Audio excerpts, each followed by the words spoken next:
If you like making music and you like free stuff, I make a bunch of free instrument libraries that run inside of a free plugin that's cross-platform and compatible with all major DAWs for the low price of $0. If you want to check them out and help support the channel in the process, you can find the links down in the description.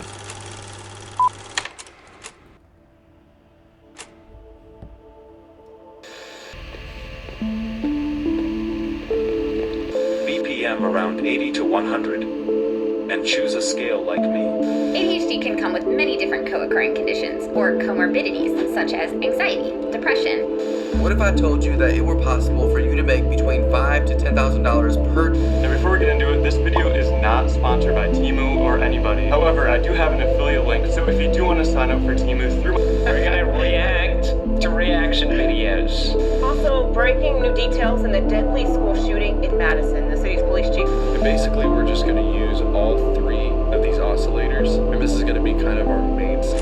In the landscape of hyper-specific micro-niche TikTok playlist core type bullshit, which there is absolutely no shortage of nowadays thanks to a bunch of definitely real artists posting definitely real music to your favorite playlists and not a bunch of AI tech grifter bros siphoning money off an already microscopic music royalty streaming pool, there has been one micro-trend in particular that I have found myself absolutely fascinated by.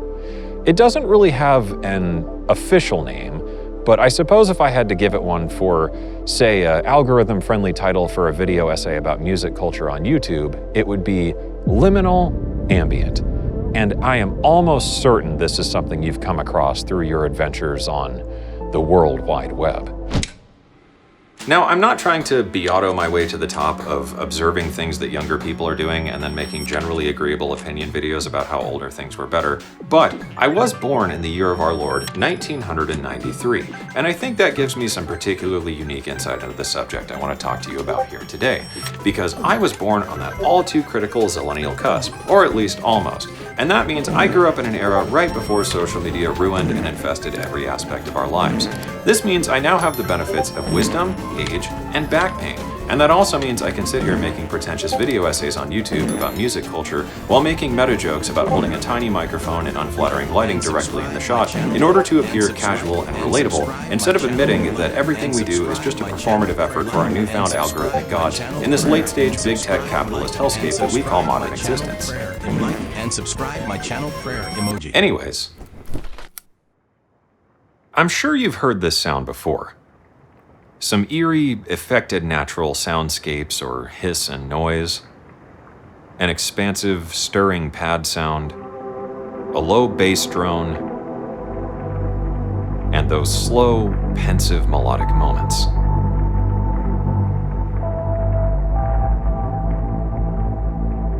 And that is exactly the style I'm talking about here.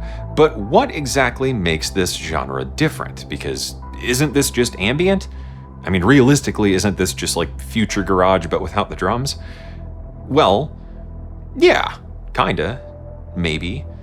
But damn it if I'm not gonna video essay my way into posing the idea that I think it's actually something a little bit more interesting. I think the thing that separates liminal ambient from other ambient music genres is the fact that it aims to capture one very specific feeling. And I think it's actually a feeling that's best defined by one of my favorite books, and that would be Anemoia, or the nostalgia for a time that you've never experienced. And that is the idea I want to explore in this video. I think that what Alan Watts' speeches are to mid-millennial liquid drum and bass mixes, these brooding respaces and pads and ruminating melodies are to modern core edits. I think the thing that's so interesting about this niche is that it's an entire genre of music dedicated to capturing and curating one highly specific mood that itself doesn't really have a meaning, it's just more of a feeling. And it's a feeling that apparently no shortage of people experience, because if you look across different platforms like Reddit, Spotify, TikTok, YouTube, Instagram, or just about anywhere else, you're bound to find a subculture around this somewhere. And it's almost always paired with the exact same types of liminal imagery and aesthetics against these wavering soundscapes and listless, repetitive melodies. In recent years, artists like Billie Eilish, Kenzie, Olivia Rodrigo, Phineas, and basically anyone else vying for that newly 20-something market have established this neo-minimalist aesthetic. Of course, we can trace this genre's origins back to things like ambient and experimental music movements, and getting into the more contemporary versions of these things with modern forms of ambient music like future garage and lo-fi hip-hop and all that, we start to branch off the river into the little micro niches that emerged. And I think there was one micro niche in particular that really gave this thing life, and it's the big three words: slowed and reverb.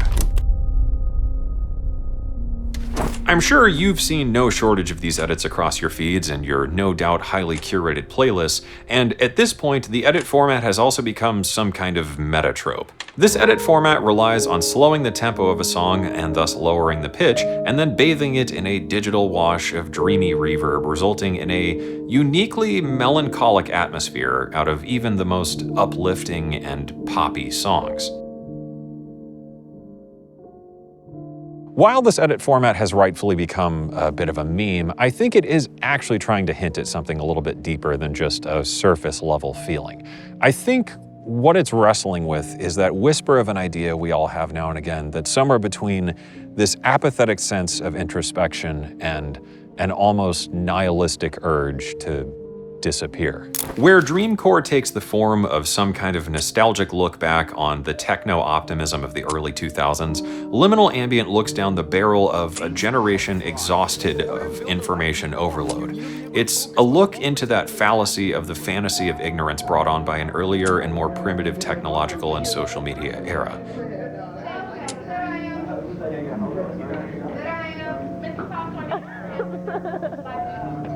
I think this liminal ambient trend goes beyond this, though, and dives into our fascination with the idea of music as part of an altered conscious experience, and it being something greater than just music at surface value. It's music as an experience that heavily plays into our fascination with the idea of nostalgia in the digital age. I think it's a generational attempt at capturing the sometimes unspoken and sometimes more abject sense of techno-doomerism. It's the idea that we are more connected and informed than ever, and yet equal parts or greater more divided by these same platforms and tools that seek to connect us.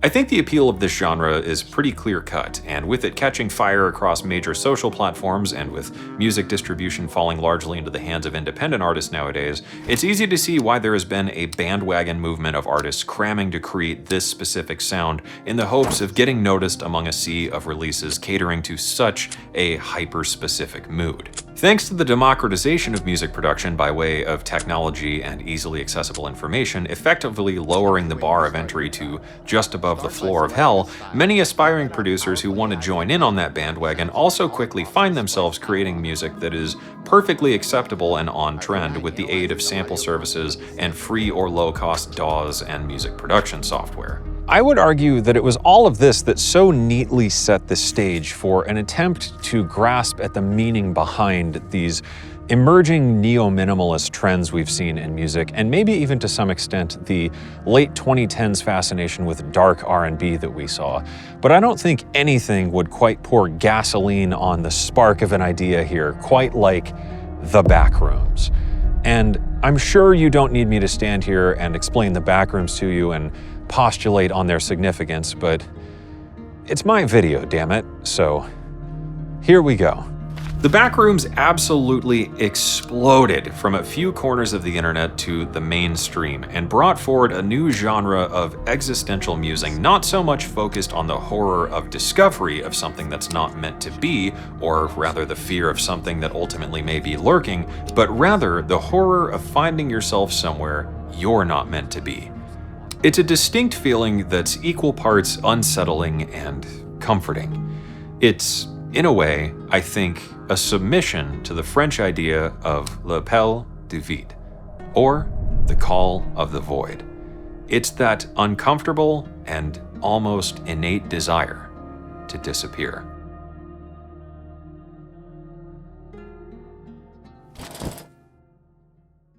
These things in combination are what ultimately provide that unequivocal feeling that I guess we can only really describe as somewhere between disorientation and capitulation that is so neatly reflected in the visual aesthetic of the Backrooms and other liminal imagery. There are certainly more than a few tropes within the genre of liminal ambient. The distorted, echoing soundscapes, which maybe try to capture the feeling of being in a large, empty space, staticky noisescapes that add a subtle layer of disquiet uncertainty, and minimalist melodies usually coming in an arpeggiated pattern that seems to reflect the calming and equally unnerving mood that the genre sets out to cast.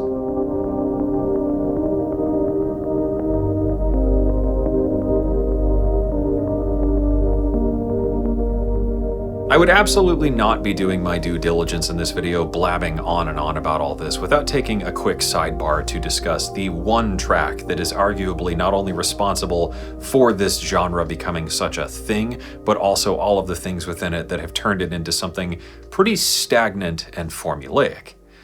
Snowfall. On January 14th, 2022, the track, written by One Heart and Redenchi, was released on the Dreamscape YouTube channel, and fairly quickly after found traction as a viral hit on TikTok, accumulating millions of posts and easily over 1 billion streams across all platforms. This song's repetitive and calming nature, combined with an almost childlike and amateur quality, I think so effortlessly encapsulates what the whole liminal ambient thing is about. It's almost an ideal sonic representation of the melancholic, rose-tinted feeling of being suspended between reality and something else that the genre calls home. This song's incredibly viral success played a significant role in popularizing liminal ambient, and naturally its popularity led to a never-ending wave of imitations and sound-alikes, with many artists apparently looking to produce these tracks in a fairly desperate attempt to find their own virality in an ever more competitive independent music market that feels dominated by the need to find a fleeting moment in the sun on just a single app. This one track led to not only ambient tastemaker channels and labels switching up their priorities and expectations, but also to innumerable artists grinding away at a nearly identical sonic formula instead of exploring their own more unique artistic voices, which I think has effectively frozen the genre in place from evolving when it comes to the main outlet sharing it. It's an annoying but not uncommon feedback loop that I'm sure fans, artists, and labels alike are pretty familiar with. One thing takes off and becomes super ultra mega viral, usually on TikTok, so then the labels and tastemakers want more of that thing because they want the TikTokers to pay attention to their outlets, and the TikTokers want to use the trending sound of the moment to get more attention for their TikToks. So all the artists then pivot to making the exact same thing over and over and over and over that sounds as familiar as possible in order to attract the attention of labels and curators, who then want the attention of TikTokers and everyone else. So then it all just becomes this amorphous blob. Some of it works, some of it doesn't, and eventually everyone gets bored and moves on to the new thing. And the interesting thing with that is a lot of the artists who are making the old thing immediately pivot to making the new thing, or just stop making music entirely, because they were never really in it to express anything within themselves with any sort of artistic interest or integrity with what they identified with within that genre or that sound. They were just in it to desperately baby bird for a little hit of attention in the algorithm. And the interesting thing with whatever the new thing is it's often not something all that different. It's just someone going against the grain enough, and that's all it takes to stand out in a sea of everyone doing the exact same goddamn thing. So, maybe there's something to that for artists looking to move forward in the music industry. Maybe. Whatsoever. No drums. I've never heard drums in a liminal music song.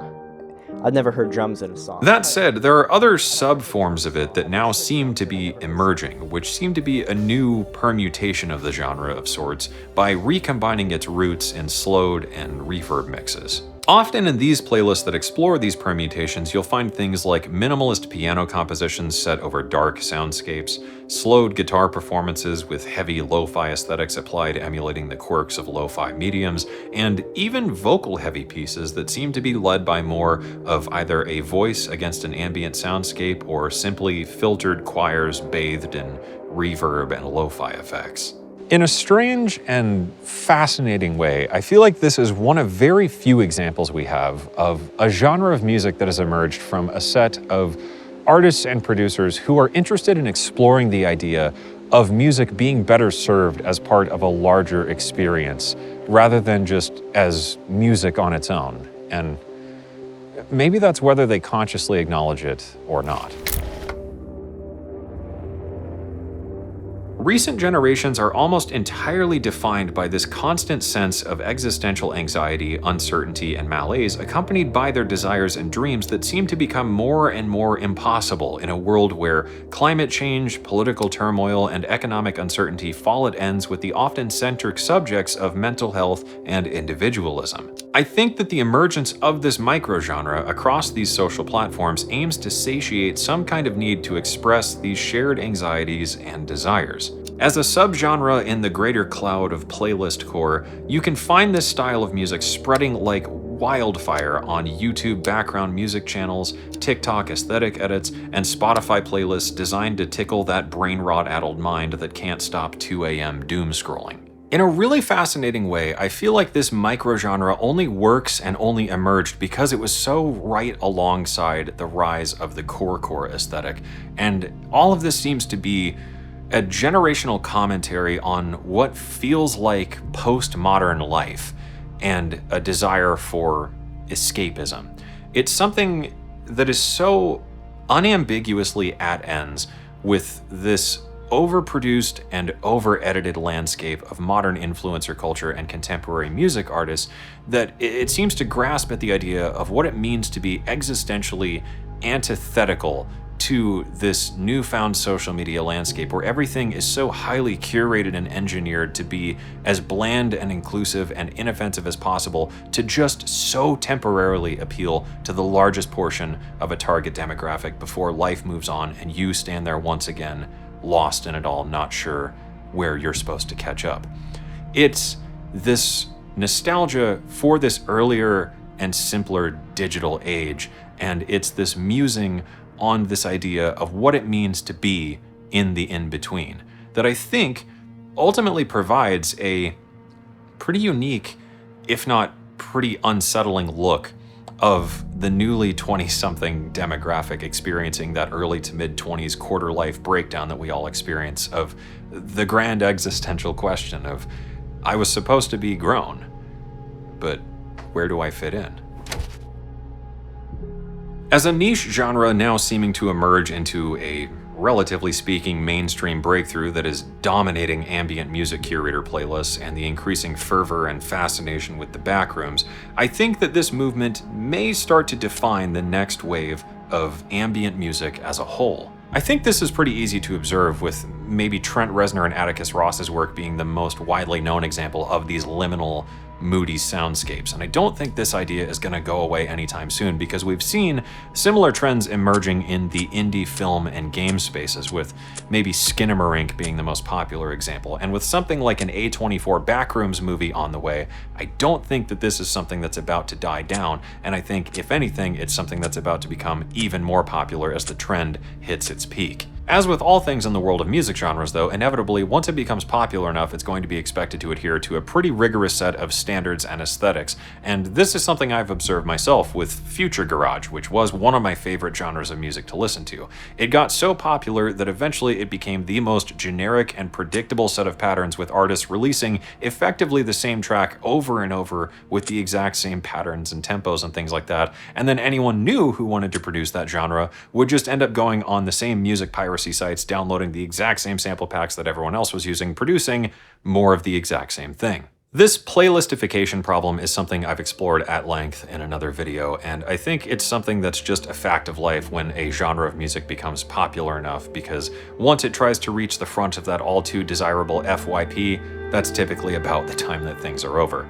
As well, with the emerging world and hellscape of music AI generators, since AI is particularly good at observing trends and easily repeatable patterns and quirks and motifs within musical ideas, I have no doubt that that's going to pose a pretty significant challenge for the future of liminal ambient music unless artists are able to break out of the expectations that will no doubt be set upon them by music curators, playlist curators, and the audiences who find this genre appealing. But that's a problem I want to explore in a rant in a different video.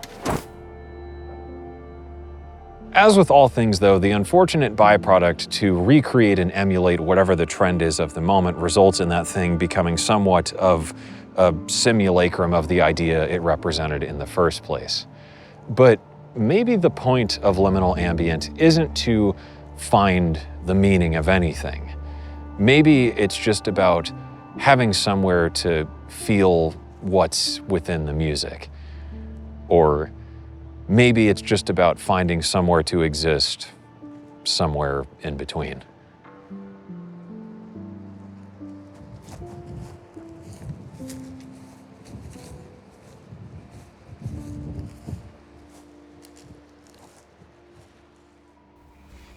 Hey there, end of the video. You knew this was coming. I know, I'll keep it short. Videos like this, big pain in the ass to make. I'm just one person and I have to do them all myself. If you enjoyed the video and you want more videos like it and to support my ability to make more free instrument libraries for everybody, you can become a patron with the link right down there.